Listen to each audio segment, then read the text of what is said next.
បាយមកហូបកំងដាច់យកមកកន្លែងនេះគឺយល់ចិត្តអ្នកខ្ជិលធ្វើមកហូបមែនតើព្រោះដោយសារនៅទីនេះគឺប្រៀបបានទៅនឹងផ្សារមកហូបមួយអញ្ចឹងចង់រកអីក៏មានដែរបន្លែវិញគឺថាមានគ្រប់សពតែម្ដងលក្ខណៈថាយើងចង់បានអីគឺជប់ចេញនឹងភ្លាមព្រោះដោយសារតែគាត់ធ្វើថ្មីភ្លាមហើយចេញពីធ្វើការរៀងអស់កម្លាំងខ្ជិលធ្វើមកហូបអីអាចមកញ៉ាំបានគឺថាជាតិ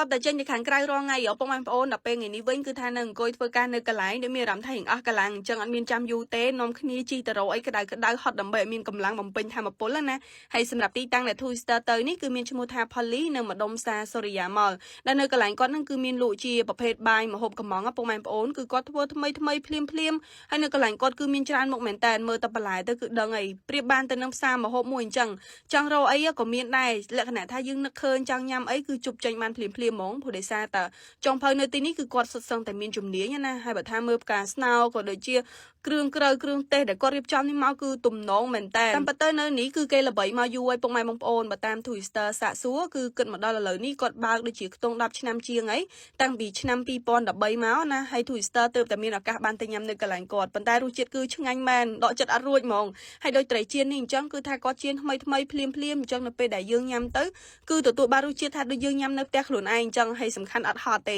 ហើយបើថាសម្លប្រហើតាពាំងនេះវិញពុកម៉ែបងប្អូននិយាយទៅគឺ best seller ហ្មងហើយនៅនេះគឺល្បីជាងគេសម្លប្រហើតាពាំងក៏ដូចជាពងទាចៀនត្រីប្រមាណាហើយ Twister ថ្ងៃនេះគឺទៅដល់ហៅសិតសឹងតែម្ហូបដែលគាត់លក់ដាច់ប្រចាំហាងតែម្ដងហើយបើសិនជាពុកម៉ែបងប្អូននឹកឃើញចង់ញ៉ាំអីផ្សេងទៀតឬមួយក៏ចង់បានលក្ខណៈថាម្ហូបជប់តាមក្តីសម័យអីគឺអាចហៅបានហើយបើថាម្ទេសវិញគឺដាក់ឲ្យមកពេញចិត្តតែម្ដងដាក់ជាមួយនឹងទឹកត្រីណាហើយ Twister រៀងអស់កម្លាំងអញ្ចឹងទៅរកអីក្តៅដើម្បីបានញ៉ាំជាមួយនឹងបាកាសនេះពុកម៉ែបងប្អូនព្រោះដោយសារយើងធ្វើការអញ្ចេះគឺប្រើកម្លាំងច្រើនមែនតើអញ្ចឹងបើសិនជាមានអីមកបំពេញធម៌ពលគឺធ្វើឲ្យខួរក្បាលរបស់យើងអត់ស្ពឹកទេគឺថាឡើង reflect ហ្មងពុកម៉ែបងប្អូនស្ដាប់សលេង Twister ថ្ងៃនេះរៀងប្លែកទេធ្វើអត់ព្រោះដោយសារតែផ្ដាសាយអត់តន់ជីអញ្ចឹងសូមអធិស្ឋានផងហើយចូលមកដល់ម្ហូបរបស់យើងវិញពុកម៉ែបងប្អូននិយាយទៅគឺថាទំនងមែនតើសម្លប្រហើរបស់គាត់នេះគឺថាមួយចាននេះឡើងធំហ្មងយើងអាចញ៉ាំបាន2ទៅ3នាក់ហើយខាងនេះវិញគឺជាពងទាចៀនត្រីប្រមាគាត់មកជាមួយនឹងបន្លែហើយបើថាបន្លែរបស់គាត់វិញ Twister បានទៅឃើញផ្ទាល់ហើយគឺគាត់លាងស្អាតភ្លឹងមានអនាម័យតែម្ដងហើយសម្រាប់ពុកម៉ែបងប្អូនដែលធ្វើការដល់យប់ជ្រៅរៀងអស់កម្លាំងជាពិសេសគឺញ៉ាំគ្រឿងស្វឹងហើយរៀងសឿងអីហ្នឹង